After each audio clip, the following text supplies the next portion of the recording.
देखो बेटा, ये आपकी वर्कशीट नंबर 74 है।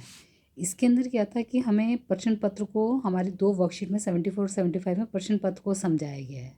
हालांकि मैं पहले भी आपको उसकी वीडियो भेज चुकी, लेकिन अब मैं तीनों इस हफ्ते की तीनों वर्कशीट की वीडियो बनाकर भेज रही हूँ ताकि आप कंटिन्यूशन के अंदर समझ सकें।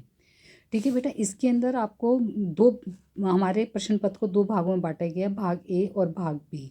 भाग ए में 2 खंड होंगे, खंड 1 और खंड 2, जिसमें कुल 16 प्रश्न होंगे। और जो खंड 1 में 16 प्रश्न होंगे वो हर एक प्रश्न का जो मार्क्स है वो 1 नंबर होगा।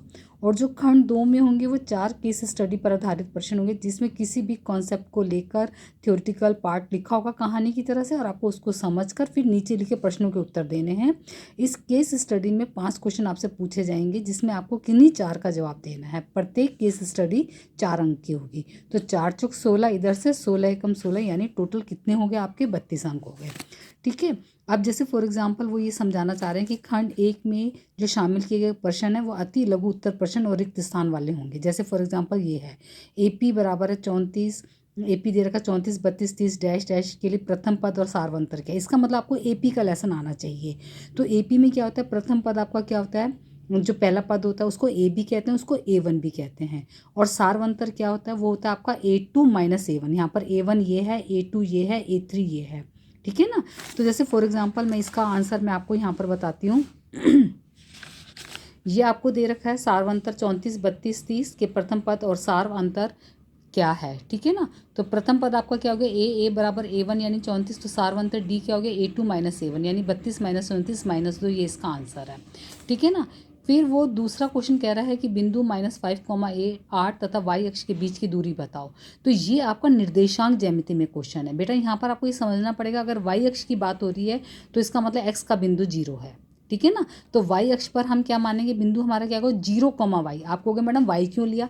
क्योंकि बेटा यहाँ पर कोई बिंदु नहीं दे रखा, हमें y अक्ष दे रखा है। अगर y अक्ष दे रखा है तो हम y ही लिखेंगे। अगर x अक्ष दे रखा है तो हम x, 0 लिखेंगे। ये बात बच्चे बहुत ध्यान से समझ लीजिएगा, और आपको निर्देशांक ज्यामिति के लेसन में समझाया गया है। वर्कशीट देखोगे तो आपको समझ में आ जाएगा। ठीक है ना। तो ये आपका जो क्वेश्चन है, ये आपको क्वेश्चन दिए गए हैं, आपके 1 मार्क के क्वेश्चन है। अब आपको दूरी सूत्र निकालना है। दूरी सूत्र क्या होता है? x2 माइनस x1 की घात 2 प्लस y2 माइनस y1 की घात 2। यहाँ पर ये आपका x1 है, ये x2 है, और ये जो है आपका ये आपका x1 y1, ये आपका क्या है? x2 y2। ठीक है ना। तो बस इस फार्मूले में आप लगाएंगे तो ये आपका आ गया आंसर।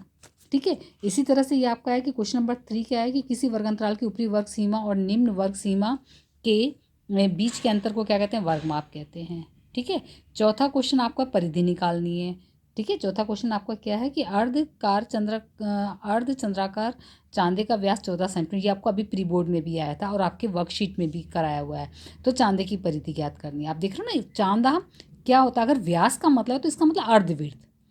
तो पूरे वृत्त की जो परिधि होती है, अगर पूरे वृत्त की जो परिधि होती है, पूरे वृत्त की जो परिधि होती है वो कितनी होती है? 2πr। कितनी होती है? 2πr। 2πr। तो आपके अर्धवृत्त माने जो ये आधा हिस्सा है, तो इसकी परिधि कितनी होगी? ये वाली, या तो ये वाली होगी या नीचे वाली होगी। तो ये क्या होगा? 2πr का आधा। 2 से 2 कट गया तो क्या आ गया? πr। ठीक है। अब वो कह रहा है कि ये अर्धवृत्ताकार आपका ये चांदा है। तो ये वाला, इसका मान कितना हो गया? आपने निकाला है ना ये πr, तो इसका मान हो गया πr। ठीक है ना। और ये क्या है? आपका व्यास है। तो व्यास का मतलब क्या हो गया? क्योंकि अर्धवृत्त है तो ये भी r और ये भी r, तो क्या हो गया? ये 2r। तो पूरे चांदी की परिधि, इसको रट डालो आप, तो पूरे चांदी की परिधि क्या होती है? πr जमा में 2r। तो पाई का मान 22/7, r का मान 7, क्योंकि व्यास 14 है तो अर्धव्यास कितना हो गया? 7। 7 से 7 काटा और ये आपका 36 आ गया। ठीक है ना।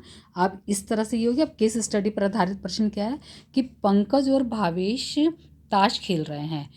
खेल की शुरुआत करने से पहले भावेश गड्डी में से काले अभाज्य संख्या वाले पत्ते, तो अभाज्य संख्या क्या होती है? अगर मैं 1 से 10 तक की बात करूं, 1 2 3 4 5 6 7 8 9 और 10। ठीक है ना। तो अभाज्य संख्या होती है जो केवल अपने आप से भाग होती है। एक के लिए तो ये कहा जाता है, एक जो है वो ना तो भाज्य है और ना ही वो क्या है? अभाज्य है। ठीक है ना। तो पहली भाज्य संख्या क्या हो? अभाज्य संख्या क्या होगी? 2। दूसरी क्या होगी? 3। फिर क्या होगी? 5। फिर क्या होगी? 7। यानी अभाज्य संख्या कौन सी होती हैं? जो केवल अपने आप से भाग होती हैं, किसी और पहाड़े से भाग नहीं होती है। ये उसने काले ताश की उसमें से निकाल लिया है। और अब इस पर केस स्टडी वाले क्वेश्चन है। केस स्टडी वाले क्वेश्चन कैसे, कितने पूछे गए क्वेश्चन, जैसे कि मैंने आपको बताया था 5 क्वेश्चन पूछे गए। गड्डी में शेष पत्ते, उसका ऑप्शन दे रखा है। गड्डी में कितने चित्र पत्ते शेष हैं, पंकज के जीतने की प्रायिकता क्या है, 3 का गुणज वाले पत्ते के आने की प्रायिकता क्या है, ना गुलाम ना बेगम आने की प्रायिकता क्या है। इन 5 में से किन्हीं 4 के आपको आंसर देने हैं। ठीक है बेटा, अब मैं आपको उसको दूसरी वीडियो में इसकी समझाती हूँ मैं आपको। मुझे उम्मीद है आपको समझ में आ गया होगा।